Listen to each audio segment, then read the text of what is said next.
इस कार्यक्रम की आज के प्रसारण पुण्यार्जक हैं श्री पवन जैन गैस वाले, श्री दर्शन गैस सर्विस, लक्ष्मी जैन, विपुल जैन, मिताली जैन, वैशाली जैन, परी जैन, दीपांशी जैन, दक्ष जैन एवं समस्त परिवार। 37 दर्शनी निवास, कोणार्क कॉलोनी, रुड़की रोड, मेरठ। मन की विशुद्धि और मन की खुशी के संबंध हमारी सोच के ऊपर निर्भर है।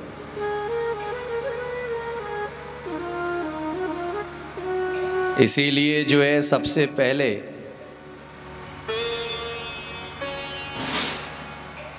आचार्यों के द्वारा मन को संभालने के लिए कहा गया।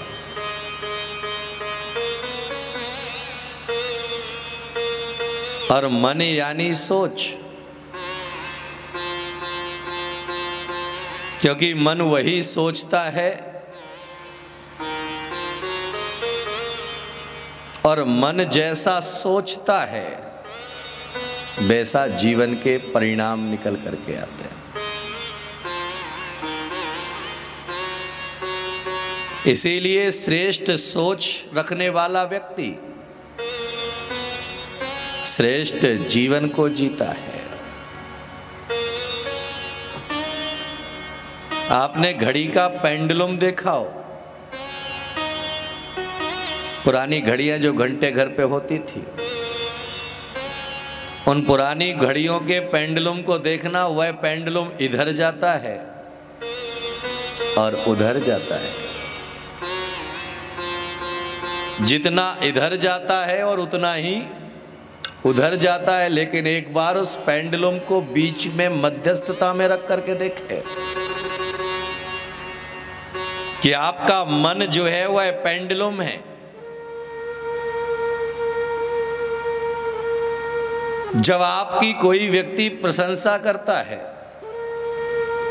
तो आपका मन का पेंडुलम कहां तक जाता है, और जब वही व्यक्ति जो है तुम्हारी आलोचना करता है तो तुम्हारा मन का पेंडुलम किधर जाता है। इसीलिए कहा गया था इस देश के ज्ञानियों के द्वारा, तत्वज्ञों के द्वारा कहा गया कि माध्यस्थ भाव, कि अगर तुम्हारा मन माध्यस्थ भाव में लग जाएगा तो फिर कोई प्रशंसा भी करे तो भी आपके पेंडुलम पर कोई असर नहीं पड़ेगा, और कोई निंदा भी करे तो भी तुम्हारे पेंडुलम पर कोई असर नहीं पड़ेगा। और जिसके पेंडुलम पर असर नहीं पड़ेगा वह आनंद से परमानंद की तरफ बढ़ेगा। इसीलिए कहा गया अमित गति आचार्य ने कहा, नालोक पूजा ना संग मेलनम, कि जिस दिन आप श्रवण परंपरा को स्वीकार कर रहे हैं, श्रवणत्व की दीक्षा ग्रहण कर रहे हैं, तो एक बात अपने जेहन में डाल लेना कि ना लोक पूजा ना संग मेलनम, किसी से कोई भी अपेक्षा मत रखना। क्योंकि जब मन के अंदर किसी के प्रति अपेक्षा पैदा होती है कि प्रमोद जी हमारी प्रशंसा करें, तो याद में रखना, प्रमोद जी अगर प्रशंसा करेंगे तो जो है सचिन निंदा करने वाला भी मिलेगा। क्योंकि मन का पेंडुलम दोनों तरफ से बैलेंस बना करके चलना है। हम दूसरे से अपेक्षा रखते हैं कि जहां भी जाऊं मेरा आदर और सम्मान होना चाहिए। याद में रखना कि हम सम्राट बनकर के पैदा हुए या भिखारी बनकर के पैदा हुए। क्या बनकर के पैदा हुए? बोलो महाराज, सम्राट बनकर के पैदा हुए या भिखारी बनकर के पैदा हुए? और जब हम किसी से अपेक्षा रखते हैं तो उस समय हम क्या बन जाते हैं? जब हम पत्नी से प्रेम की अपेक्षा रखते हैं तो मांगना पड़ता है वहां। याद में रखिएगा, जो सम्मान मांग करके मिलता है, जो प्रेम मांग करके मिलता है, जो आदर मांग करके मिलता है, उस आनर में आनंद नहीं होता है, मात्र दिखावा होता है। और जो प्रेम जो है अंदर से प्रस्फुटित होता है, वह तीर्थंकर महावीर की तरह महान बनाने का कारण बन जाता है। हम किसी से मांगे क्यों? क्योंकि सम्राट का काम देने का है। सम्राट का काम, किसी ने जो है प्रेम दिया, हमने यूं अंदर कर लिया। किसी ने निंदा दी, हमने यूं से अंदर कर ली। अब जब अंदर कर लोगे तो उसी के हिसाब से तुम्हारा सोच का बर्तुल बनता चला जाएगा। याद में रखिएगा कि इसीलिए इस देश के दानियों के द्वारा कहा गया कि आपकी 3 पोजीशन, एक पोजीशन यूं है, एक पोजीशन यूं है और एक पोजीशन यूं है। कितने रास्ते हैं?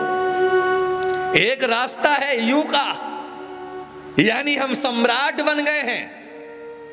एक रास्ता है यूं का, यानी हमने सब कुछ भगवान के हवाले कर दिया है। ये हम भगवान से कह रहे हैं कि जो कुछ भी हमारे पास है, हमारा अपना कुछ नहीं है, जो कुछ भी है तेरा है, इसीलिए तेरे चरणों में अर्पित है। इसलिए जब हम स्थापना करते हैं तो हाथ कहाँ रखने को कहा जाता है? उठते हैं। याद में रखिएगा कि जो व्यक्ति परमात्मा की इबादत करता है वह उठता है। जो दूसरे का सहयोग करता है उसके हाथ यूं रहते हैं, और जो दूसरे से लेना चाहता है उसके हाथ, तो याद में रखना, यूं हाथ का जाना कलयुग है, यूं हाथ का उठना सदयुग है। और याद में रखना कि जब हम सदयुग में जीते हैं तो नीचे वाला तुम्हारे चरणों में अपने आप समर्पित होता चला जाता है। जब कोई तुम्हारी निंदा करे, जब तुम्हारी प्रशंसा करे, उस समय आत्म अन्वेषण करो कि जो मुझे कहा जा रहा है मैं वैसा हूं या नहीं। इसीलिए आचार्य ने कहा कि जब आदमी आत्म अन्वेषण करता है तो वहां से उसका सोच बदलने लगता है। आज आपको कहा गया कि आप बहुत बड़े दानवीर हैं, लेकिन अपने अंतःकरण में झांक करके देखना कि वाकई में हम दानवीर हैं या नहीं। किस चीज के दानवीर हैं हम?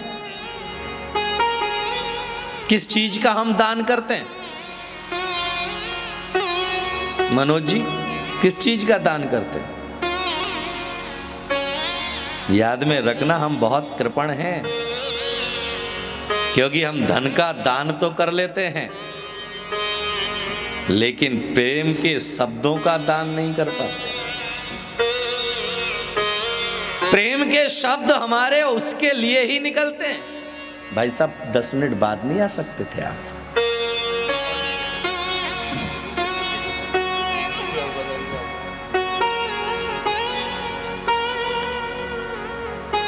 याद में रखिएगा कि धन का दान करने से आदमी दुनिया की नजरों में दानी कहलाएगा, लेकिन प्रेम का दान करने से आदमी मरने के बाद भी दानी कहलाएगा।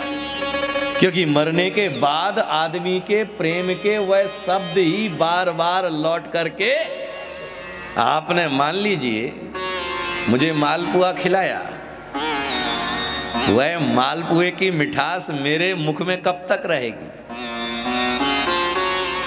प्रमोद जी, जब तक मैं उसे खा रहा हूं। लेकिन खाने के बाद क्या होगा? खत्म। अगले दिन फिर नया कोई मिलेगा, अगले दिन कोई फिर हमारे लिए खड़ा होगा। लेकिन अगर हमने अपने व्यवहार के द्वारा, अपने मधुर शब्दों के द्वारा अगर तुम्हारे मन को जीत लिया है, तो मैं रहूं ना रहूं फिर भी तुम्हारे दिल में सामने वाले का स्थान बरकरार रहेगा। इसीलिए याद में रखिएगा कि जिंदगी में सबसे पहले हमारे मन में ये भाव रहना चाहिए कि हमारे मन में चाहे कोई हमारी प्रशंसा करे और चाहे कोई व्यक्ति हमारा सम्मान ना करे, लेकिन फिर भी उसके प्रति हमारे मन में खोटे भावों का जन्म ना हो। हम प्रशंसा उनकी ना करें कि जो हमारी प्रशंसा करते हैं, हम प्रशंसा उनकी करें जिनके कार्य प्रशंसा के योग्य हैं। और जिनके कार्य प्रशंसा के योग्य हैं उनकी प्रशंसा करोगे तो यश कीर्ति का बंद होगा, और यश कीर्ति का बंद होगा तो फिर तुम जहां भी जाओगे वहां लोग तुम्हारे आदर और सम्मान में खड़े मिलेंगे। और जहां तुमने सिर्फ सामने वाले व्यक्ति को खुश करने के लिए वचनों का उपयोग किया, जहां तुमने केवल जो है दूसरे व्यक्ति को जो है अपने धन का प्रभाव दिखाने का कोशिश किया, तो याद में रखना धन का प्रभाव तो चक्रवर्तियों का भी नहीं रहा। आज इस जैन शासन में कहा जाता है कि एक काल में 12 चक्रवर्ती होते हैं। उन 12 चक्रवर्तियों में से कितने चक्रवर्तियों के नाम आपको पता है? बोलो। उन 12 चक्रवर्तियों में से कितने चक्रवर्तियों के नाम याद हैं? सारिका, कितने चक्रवर्ती के नाम याद हैं? और तीर्थंकर के नाम कितने याद? याद में रखिएगा कि चक्रवर्ती का नाम लेने के लिए जाएंगे तो सबसे ज्यादा मनो मस्तिष्क पर हमारे एक ही चक्रवर्ती का नाम होगा। कौन सा? आदिनाथ के पुत्र भरत चक्रवर्ती। ये जनमानस के हर बच्चे के माइंड में होगा, क्योंकि वह चक्रवर्ती था, धनपति था, धन से संपन्न था, ऐश्वर्य से संपन्न था, उतना ही दान पीड़ित भी था, उतना ही वह देने वाला भी था। लेकिन तीर्थंकर कितने याद हैं हमें? भोग के चिन्ह नहीं हुआ करते हैं, योग के चिन्ह हुआ करते हैं। भोग तो केवल विनाश का कारण बनता है, और योग जो है अपने पद चिन्ह छोड़ करके चला जाता है। इसलिए याद में रखिएगा कि अगर चक्रवर्ती की तरह वैभव को लेकर के जियोगे तो तुम्हारे चिन्ह नहीं रहेंगे, लेकिन अगर तीर्थंकर की तरह चरित्र को लेकर के जियोगे तो इस काल में भी याद रखे जाओगे, अगले काल में भी याद रखे जाओगे, और जब जब भी तीर्थंकरों का जिक्र आएगा तब तब तुम्हें याद रखा जाएगा। आज त्रिकाल चौबीसी बनाई जाती है। त्रिकाल चौबीसी में कौन कौन है? 24 भूत के, 24 वर्तमान के और 24 भविष्य के। लेकिन चक्रवर्ती कितने हैं? चक्रवर्ती के नामों का कहीं उल्लेख आया कि आगे ये चक्रवर्ती होंगे? पंडित जी आया ये चक्रवर्ती बनेंगे? याद में रखिएगा कि तीर्थंकरों का वर्णन आया है कि ये आगे आने वाले समय में तीर्थंकर बनेंगे, लेकिन ये कहीं पर वर्णन नहीं आया कि ये चक्रवर्ती बनेंगे। याद में रखना, उल्लेख हमेशा चारित्रवानों का होता है, संपदा वालों का उसी काल के अनुसार सम्मान होता है, उस काल में ही उनका आदर होता है। जब तक वह दान देते हैं तब तक उनका सम्मान होता है, लेकिन जो चारित्र से अरुण हो जाते हैं, मन को शुद्ध कर लिया करते हैं, वह इस जन्म में भी अधिपत्य रखते हैं और चले जाएं फिर भी वह तीनों लोगों के नाथ बन करके ही रहते हैं, क्योंकि उन्होंने सबसे पहले अपने विचारों को शुद्ध किया, सबसे पहले उन्होंने सोच को शुद्ध किया, सबसे पहले अपने परिणामों को शुद्ध किया। याद में रखना कि कहां बैठे हैं ये महत्वपूर्ण नहीं है, लेकिन किस भाव के साथ बैठे हैं ये महत्वपूर्ण है। आप मेरा उपदेश सुन रहे हैं ये महत्वपूर्ण नहीं है, लेकिन उपदेश सुनते समय क्या सोच रहे हैं। 9:35 हो गया, अभी तक तो विधान चालू ही नहीं हुआ है। पता नहीं आज विधान कितने बजे तक निपटेगा। सोच क्या रहे हैं और सुन क्या रहे हैं? सोच क्या रहे हैं और सुन क्या रहे हैं? दोनों में अंतर कितना है? और जहां ये अंतर है वहां सुनते हुए भी आप नहीं सुन रहे हो। अगर पूजा करते समय 1 सेकंड के लिए भी बड़ा लेट हो रहा है, क्या करें? तो याद में रखना, एक सेकंड के लिए भी ये तुम्हारे मन के अंदर भाव पैदा हुआ कि बहुत लेट हो रहा है, तो याद में रखना निर्वाण की भूमिका तुम्हारी बन नहीं सकती है। क्योंकि निर्वाण की, इसीलिए मैं हमेशा कहता हूं कि हिंदुओं के जितने भी तीर्थ हैं वह सारे नदी के किनारे हैं, और जैनों के जितने तीर्थ हैं वह पहाड़ के ऊपर है, यानी धैर्य की प्रतीक्षा के लिए है। क्योंकि जिसके पास में धैर्य होगा वही शिखर पर पहुंच पाएगा, और जिसके पास धैर्य नहीं होगा वह नदी में बह जाएगा, लेकिन शिखर पर चढ़ नहीं पाएगा। क्योंकि शिखर पर चढ़ने के लिए क्या चाहिए? बोलो, शिखर पर चढ़ने के लिए क्या चाहिए? और तुम्हारे पास क्या है? बहना। जल्दी से बहो। अभी पंडित जी लगे थे, अभी जो है पंडित जी जरा सा बोलने लग जाए तो नीचे से इशारा होना चालू हो जाएगा, क्योंकि मेरे को तो इशारा कर नहीं सकते, लेकिन अंदर की भाव दशा क्या है, अंदर का सोच क्या है? याद में रखिएगा कि सोच का केवल एक ही व्यक्ति के पास थर्मामीटर है। वैज्ञानिक आज तक सोच का थर्मामीटर नहीं बना पाए हैं। सोच का थर्मामीटर अगर किसी के पास है तो तीर्थंकर प्रभु केवल ज्ञानी के पास है, कि तुम्हारे सोच को नहीं पता चल रहा है कि तुम किस सोच को लेकर के बैठे हो, और वह सोच को लेकर के बैठने पर तुम्हें क्या मिलेगा वह भी उन्हें।